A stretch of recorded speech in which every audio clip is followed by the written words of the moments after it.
बाली तहसील के फालना के पास मेडल गांव के रहने वाले हैं। 1952 में जन्मे आपने बीए राजस्थान विश्वविद्यालय जयपुर से की और आपका राजनीतिक सफ़र अनेक राज्यों से होते होते अब आप सिक्किम आपको ले आया and presently you are the honourable governor of Sikkim. Ladies and gentleman, Shri Om Mathur जी।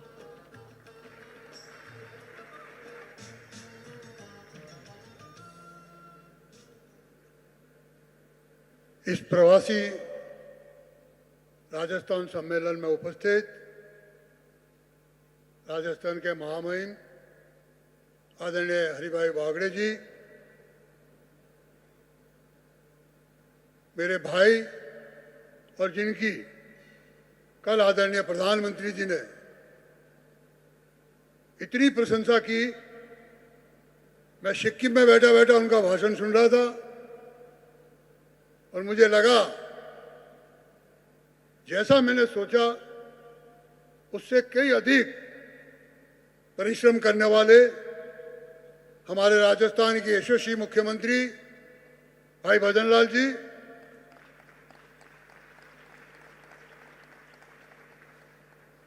राजस्थान से अलवर के सांसद और मेहनत के साथ साथ संगठन के साथ साथ केंद्रीय मंत्रिमंडल में भी स्थान बनाने वाले भाई भूपेंद्र जी और इस सब आयोजन की जैसा बताया कई महीनों से मेहनत करने वाले हमारे प्रदेश के उद्योग मंत्री कर्नल राज्यवर्धन सिंह जी, दोनों डिप्टी साहब, डिप्टी कहूंगा तो गड़बड़ हो जाएगी, डिप्टी सीएम साहब, उपस्थित मंत्रीगण और मेरे प्रवासी बंधुओं, युवा साथियों, ये राजस्थानी प्रवासी सम्मेलन है और लगभग मुझे 45-48 वर्ष सार्वजनिक जीवन में हो गए हैं और यहाँ जो उपस्थित है उनसे लगभग काफी लोगों से मेरा व्यक्तिगत परिचय भी है। अभी जो फिल्म दिखाई गई इससे पहले वाली, किन परिस्थितियों में, कैसी विषम स्थितियों में उन्होंने एक संकल्प लेकर के राजस्थान से बाहर निकले। जैसा फिल्म बताया गया, एक लोटा और एक अंगोछा साथ था और बाहर निकल करके एक अपना स्थान, जहां बोली एक नहीं थी, जहां व्यवहार एक नहीं था, जहां खान पान एक नहीं था, लेकिन एक संकल्प शक्ति थी और उस संकल्प शक्ति के साथ ये प्रवासी बंधु बाहर गए और गए ही नहीं, वहां तो अपना स्थान बनाया ही बनाया। राजस्थान जैसे कठिन परिश्रम के बारे में जाना जाता है, यहाँ का व्यक्ति परिश्रमशील के रूप में जाना जाता है, वैसा उन्होंने वहां जाकर के दिखाया और इसके साथ साथ एक स्थान वहां पे भी बनाया। और ऐसा नहीं, वहां जाकर के भी उन्होंने वहां स्थानीय समुदाय में भी, चाहे वो केरल हो, चाहे वो नॉर्थ ईस्ट का कोई प्रदेश हो, चाहे वो मिडिल ईस्ट का कोई प्रदेश हो, हर जगह गए हैं तो उस समाज में तो स्थान पाया ही पाया है। लेकिन राजस्थान को भी कभी नहीं भूले, वो समय समय पर राजस्थान में भी आते रहे और जैसा अभी परिमल जी और बाकी लोगों ने बताया, उन्होंने राजस्थान को भी कैसे कुछ डेवलपमेंट कर सके वैसा उन्होंने किया है। और इसलिए मेरे भाइयों, अब इन पिछले 10 सालों में आपने भी देखा होगा, मैं जब बाहर जाता कहीं, चाहे बॉम्बे जाता, चेन्नई जाता या मान लो कि गुवाहाटी जाता, तो राजस्थान के बंधु मिलते, प्रवासी कहते राजस्थान में आके करे क्या, हमें कोई सुविधा नहीं मिलती।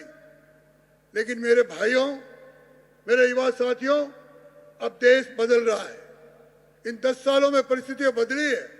इन 10 सालों में बाहर बैठे लोग आ रहे हैं राजस्थान की तरफ, हिंदुस्तान की तरफ आ रहे हैं। हिंदुस्तान हर दृष्टि से आगे बढ़ रहा है।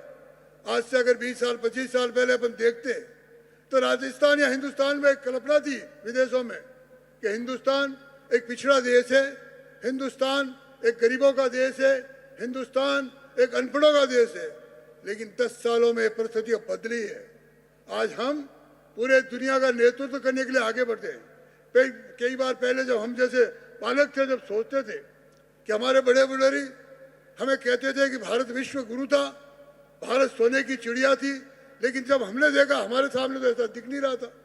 लेकिन आज वापस अपने हिंदुस्तान में ऐसा नेतृत्व पैदा हुआ है जो देश को पुनः विश्व गुरु की ओर, देश को पुनः सोने की चिड़िया की ओर ले जा रहा है। इसलिए मैं तो प्रवासी बंधुओं से यही अपील करना चाहूंगा। मैं मारवाड़ का रहने वाला हूं। मैं आपसे एक अपील करता हूं, बाकी लोगों से भी, कि मारवाड़ की प्रवासी बंधुओं ने एक कार्यक्रम शुरू किया है। वो साल में एक बार अपने स्थानीय गांव में आते हैं और वहां आकर के जितने घर है, परिवार से एक आएगा, दो आएगा, कितना भी बिजनेस होगा, लेकिन वो आता है वहां और आकर के पूरा घर खोलता है। एक गांव में उत्सव सा माहौल पैदा होता है। मैं आपसे एक अपील करता हूं कि आप एक बार साल में अपने गांव जरूर जाए। जैसा परिमल जी ने बताया, पीरामल जी ने, कि उन्होंने गांव में शिक्षा की दृष्टि से लेके, महिला एजुकेशन की दृष्टि से लेके जो काम शुरू किया है, मैं आपसे भी विनती करना चाहूंगा कि गांव के यहाँ के लोगों को भी देखिए। अब राजस्थान भी बदलने लगा है। जब हम गुजरात से आते हैं तो सर जैसे हमको लगता नहीं गुजरात की सड़कें अच्छी है, लेकिन मैं आज कह सकता हूँ कि राजस्थान की भी सड़क, चाहे कोई विकास हो, हर तरफ आपको चमल। और अभी जो दिखाई गई फिल्म, उस फिल्म में जो राजस्थान का गुण बताया गया, और मुझे तो कल प्रधानमंत्री जी का भाषण सुनते हुए बड़ा आश्चर्य हुआ कि राजस्थान के हर जिले की एक एक चीज उन्होंने बताई है। मेरे ख्याल से यहाँ बैठे ऑफिसर भी और मेरा जैसा व्यक्ति भी नहीं जानता होगा कि राजस्थान के हर जिले में, इसलिए लोकल फॉर वोकल का जो नारा है हमारा, ये लोकल फॉर वोकल का जो हमारा कथन है, इस कथन को हम चरितार्थ करें। हम राजस्थान की ऐसी प्रतिभाओं को खोजें, हम राजस्थान के ऐसे उद्योग धंधों को निकालें, हम राजस्थान के ऐसे ब्लिंड लोगों को निकालें। राजस्थान किसी क्षेत्र में पीछे रहने वाला नहीं है।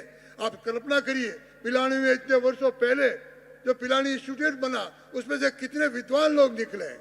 मैं आपसे भी अपील करना चाहूंगा, आइए राजस्थान में। मैं तो सिक्किम से मात्र इसीलिए भजनलाल जी के निमंत्रण में आया हूँ। मेरी कोई आने की दी थी, मुझे तो 2 दिन पहले ही सूचना दी कि राजस्थान के प्रवासियों का सम्मेलन है, कम से कम उस प्रवासी सम्मेलन में आइए। मेरे प्रवासी बंधुओं, हम सब मिलकर के हिंदुस्तान का, जैसे प्रधानमंत्री जी कह के गए, जैसा हमने संकल्प लिया, और ये काम संकल्प से होता है, इच्छा शक्ति से होता है, दृढ़ प्रतिज्ञा से होता है। और हम सब लोगों ने दृढ़ प्रतिज्ञा रखी, हम सब ने निर्णय लिया, तो निश्चित रूप से हम इस राजस्थान को भी हिंदुस्तान का नंबर 1 प्रदेश बना के छोड़ेंगे। अब आपके यहाँ तो और सुविधा है, हम कोई भी इंडस्ट्री लगाएं, कोई भी काम शुरू करें, तो सबसे पहले एक सर्टिफिकेट की जरूरत होती है, और वो सर्टिफिकेट बड़ा परेशान करता है। थोड़ा सा कर्नल साहब ने बताया आपको, और वो है पॉल्यूशन का। और आपका सौभाग्य है कि आज तो पर्यावरण मंत्री भी राजस्थान का है, और आपके बीच में 24 घंटे खड़ा रहेगा, किसी काम की आपकी कमी नहीं आने देगा। वो आपका जो सहयोग चाहिए। और मैं तो मानता हूँ भाई भूपेंद्र जी ने पिछले सालों में इस पर्यावरण को लेकर के जो कठिनाइयां आ रही थी, उसमें बहुत निदान किया है, क्योंकि हमने तय कर रखा है, प्रधानमंत्री ने तय कर दिया है, हमको हिंदुस्तान को उस आगे बढ़ाना है। हिंदुस्तान की सारी सुविधा, और ये जो $1 ट्रिलियन जो डॉलर फैला है, अरे उससे तो बहुत आगे जाने वाले हूँ। मैं जब सिक्किम गया, तो सिक्किम में जब मैंने पहचान की जानकारी ली, तो मुझे पता लगा 1832 में जैसलमेर में चला हुआ एक हमारा खत्री, वो जाकर के 1832 में काय के लिए गया, वहाँ बड़ी इलायची के लिए। वहाँ की एक चाय अलग किस्म की होती है, लेकिन खाली चाय और व्यापारी नहीं, वो खत्री साहब उस समय के राजा के सलाहकार के रूप में उभरे। और आज भी जब सिक्किम की हिस्ट्री बताई जाती है, तो जैसलमेर के खत्री को याद किया जाता है। इसलिए मेरे भाइयों, अपने आप को कमजोर मत मानिए। हिंदुस्तान और राजस्थान, हिंदुस्तान में बहुत बहुत उपलब्धियों को भरा है, बहुत विद्वता से भरा है, बहुत तरह की विचित्रता से भरा है। अब आज छोटे छोटे बच्चे, आप देखिए 500-600 किलोमीटर आकर के किस प्रकार से आपका स्वागत, कोई कल्पना कर सकता है? एकदम बालक। और लीड करने वाला कौन था? फिल्म में दिखाया गया था, एक बिल्कुल छोटा सा बालक, एकदम छोटा सा बालक, किस प्रकार से, किस उमंगता से आपका स्वागत कर रहा था। इसलिए राजस्थान पलक पावड़े बिछाए बैठा है। मैं कह सकता हूँ, ऐसे यशस्वी मुख्यमंत्री के नेतृत्व में आपको अपने काम के बारे में कोई कमी नहीं आने देने जाएंगे। हम सब आपके लिए तैयार है, पूरा मंत्रिमंडल आपके लिए तैयार है। और मैं सरकार से भी कहूंगा, मैं आदरणीय भजनलाल जी से भी निवेदन करूंगा, यहाँ के अधिकारियों की टीम से भी निवेदन करूंगा कि एक ऐसी फोरम बनाइए जिसमें कुछ आपके टीम यानी आपकी सरकार की टीम के 1-2 लोग हो और अधिकारियों के 2-3 लोग हो, ताकि ये प्रवासी बंधु अगर राजस्थान आए तो उनको इधर उधर भटकना नहीं पड़े, उनको पता हो मुझे कहाँ जाना है और मुझे किससे काम लेना है और उसका काम निपटे, उसकी अड़चनें दूर हो। हम हर तरह से तैयार हैं आप लोगों के बीच में। मेरे भाइयों, आपने मुझे बुलाया, मैं आपका तहे दिल से स्वागत करता हूं और मैं आपको ये भी कहना चाहता हूं कि ये बड़ा विचित्र था मामला। आप थोड़ा अपने पुरखों को याद करो, अपने पुरखों को स्मरण करो कि किस प्रकार से वो गए होंगे, किस प्रकार वहां जाकर के उन्होंने अपना स्थान जमा किया। आज तो आपके पास एक थाल बिछा हुआ पड़ा है, आप तो आज बिल्कुल मखमल आपके लिए बिछा रखा है, इसलिए आप चिंता मत करिए। आइए राजस्थान में काम करिए और राजस्थान में करना ही पड़ेगा। आप लोग राजस्थान को नंबर 1 बनाना है, हर क्षेत्र में बनाना है। इस सब शुभकामनाओं के साथ मैं आपसे पुनः अपील करता हूं और सरकार से भी निवेदन करता हूं। और मुझे आज सबका दर्शन करने का मौका मिला, इसलिए मैं भजनलाल जी का भजनलाल